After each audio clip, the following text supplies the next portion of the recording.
મિત્રો, આજે આપણે ઘરે ફ્રેન્કી બનાવીએ છીએ। હવે આ ફ્રેન્કીમાં આપણે આ મકાઈ નાખવાની છે। મકાઈને હું લઈ આવી હતી, એને હવે હું ફોલી રહી છું અને એની અંદર હું બીજું શું નાખું છું એ તમે જોઈ લો। 2 શિમલા મરચાં છે, 2 ડુંગળી છે અને કોબી છે। એ બધાને આપણે ઝીણું એને કટ કરી લેવાનું છે। આ મારી પાસે મશીન છે, એ મશીનની અંદર આપણે ઝીણું ઝીણું કટ કરી લઈશું અને આ ફ્રેન્કી બહુ હેલ્ધી સરસ થાય છે। હવે આ મેં બધા ઝીણા ઝીણા કટ કરી લીધા છે। જો આવી રીતે કટ થઈ જાય એટલે આપણે એને બનાવશું। અને આ મેં રોટલી બનાવી છે, એ રોટલી હું કેવી રીતે બનાવી છે એ તમે જોઈ લેજો।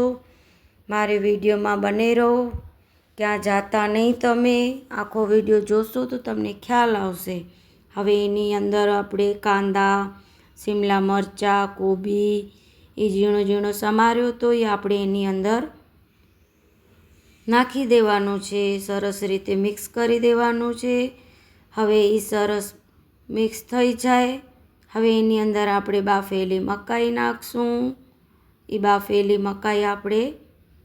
મકાઈને આપણે બાફી લેવાનું છે। મેં આગળ તમને બતાવ્યું હતું, મકાઈનું લઈ આવી હતી, ફોલતી હતી, પછી એને મેં બાફવા મૂકી હતી। બાફાઈ જાય એટલે આ બધા આપણને શાકભાજી મિક્સ કરી દેવાના છે અને આ સરસ રીતે ધીમે ધીમે મિક્સ કરી દેવાનું। એની અંદર આપણે ચીઝ નાખશું, મેયોનીઝ નાખશું અને મારી ચેનલને લાઈક કરજો, સબસ્ક્રાઈબ કરજો। આ મેયોનીઝ છે, હવે આ મેયોનીઝ આખો એમાં નાખી દેવાનું છે અને તમે ક્યાંથી જોવો છો કમેન્ટ કરજો। અને આ ચીઝ છે, ચીઝને ખમણીને એમાં નાખી દેવાનું છે। ચેનલને લાઈક કરજો, સબસ્ક્રાઈબ કરજો, ક્યાંથી જોવો છો કમેન્ટમાં કહેજો અને તમે લોકો કેવી રીતે બનાવો છો ફ્રેન્કી કહેજો મને। આવી રીતે બધું મિક્સ કરી લેવાનું, મેયોનીઝ, ચીઝ, લાલ મરચું તીખાશ માટે હું સૂકો મરચો નાખું છું, હું લીલો મરચો નથી નાખતી આમાં। અને તમે લોકો કેવી રીતે બનાવો છો એ મને કહેજો।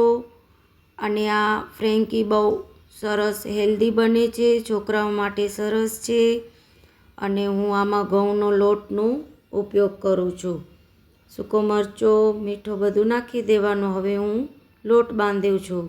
એક પરત લઈ લેવાનું, એની અંદર ઘઉંનો લોટ લઈ લેવાનું છે, એની અંદર મીઠું, તેલ, પાણીથી આપણે એને બાંધી લેવાનું છે। જેમાં આપણે નોર્મલ રોટલીનું બનાવીએ એવી રીતે હું બનાવું છું। અમે લોકો મેંદો યુઝ નથી કરતા। હવે એની અંદર આપણે તેલ નાખશું, સરસ રીતે ધીમે ધીમે એને આપણે બાંધી લેવાનું છે લોટ। મેંદા કરતાં ઘઉંનો લોટ બહુ સરસ કહેવાય। એ ફ્રેન્કી આપણે પેટ ભરીને ખાય તો કાંઈ નુકસાન ન થાય છોકરાઓને। અને એની અંદર બધા કાચા શાકભાજી જ છે, બીજું કાંઈ નથી। થોડું થોડું પાણી નાખીને એ લોટ બાંધી લેવાનો છે। હવે એને આપણે સરસ રીતે મસળી લેવાનું અને તમે આગળ પ્રોસેસ જોયું એ માવો બધું બનાવીને સાઈડમાં મૂકી દેવાનું। પછી આપણે ગરમ રોટલી ઉતારી લઈશું એટલે પછી છોકરાઓ જમી લેશે। ચેનલને લાઈક કરજો, સબસ્ક્રાઈબ કરજો। તમને આવા વિડીયો ગમતા હોય તો હું બીજા વિડીયો નાખીશ। કેવો લાગ્યું એ મને કમેન્ટમાં જણાવજો। અને આ ઘઉંની લોટની રોટલી બનાવવાની છે આપણને। તમે આ રોટલી શેકીને સાઈડમાં રાખી શકો છો એકસાથે અને આપણને પછી આપણે ફેમિલી સાથે બેસીને જમી લેવાનું, સરસ મજા આવે। ચેનલને લાઈક કરજો, સબસ્ક્રાઈબ કરજો, થોડોક સપોર્ટ કરજો, કમેન્ટમાં જય માતાજી લખજો। કેવું લાગ્યું એ કહેજો મને। આખો વિડીયો જોજો એટલે તમને ખ્યાલ આવે કે આ ફ્રેન્કી કેવી રીતે બની હતી। તમે સ્કીપ કરીને જોશો તો તમને સમજ નહીં આવે। હવે આ લોટ બાંધાઈ ગયું છે, ઉપરથી તેલ નાખીને 5-10 મિનિટ એને ઢાંકી દેવાનું છે। તરત રોટલી નથી બનાવવાની। આપણે તરત રોટલી બનાવીએ તો સારી ન બને।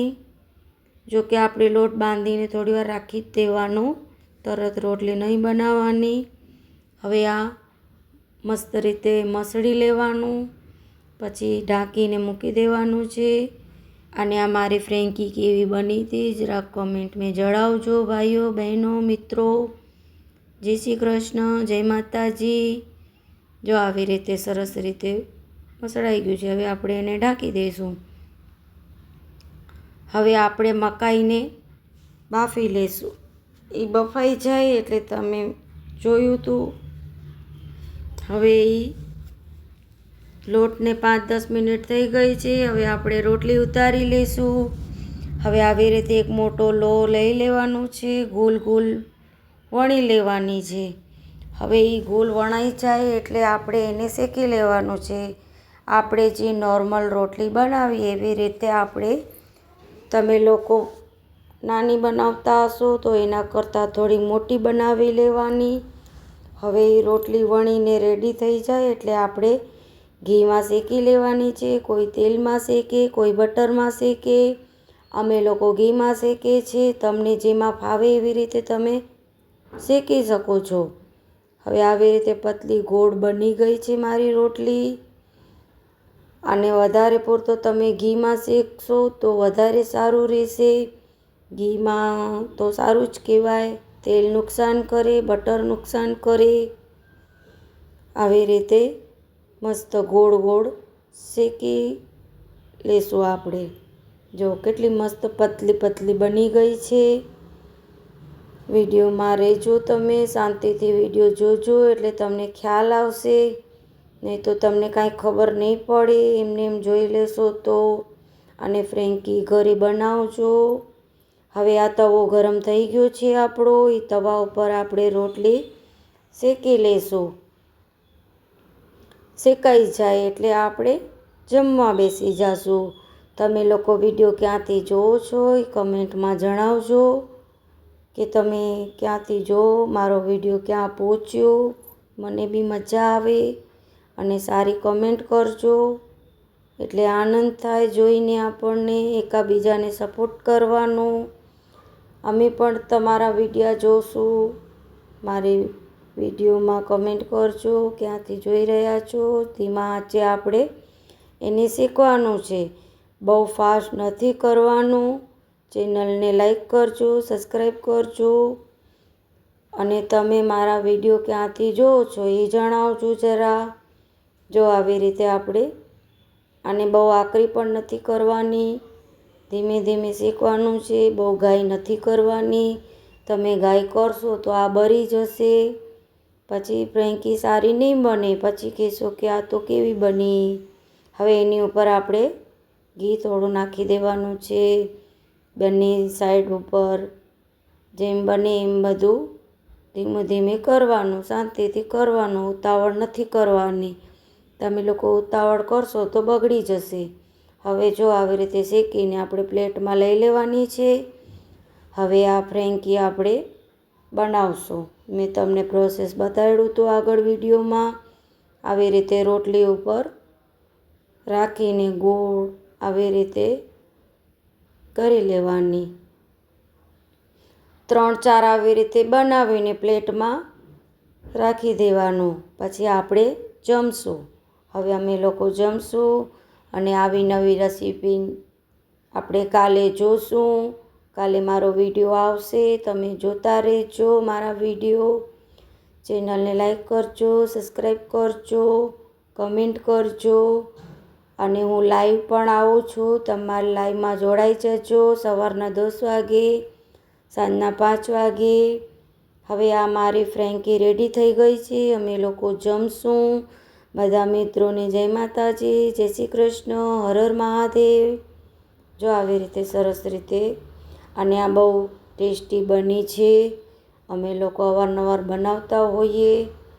ચલો આવજો મિત્રો, જય માતાજી. કાલે મળશું.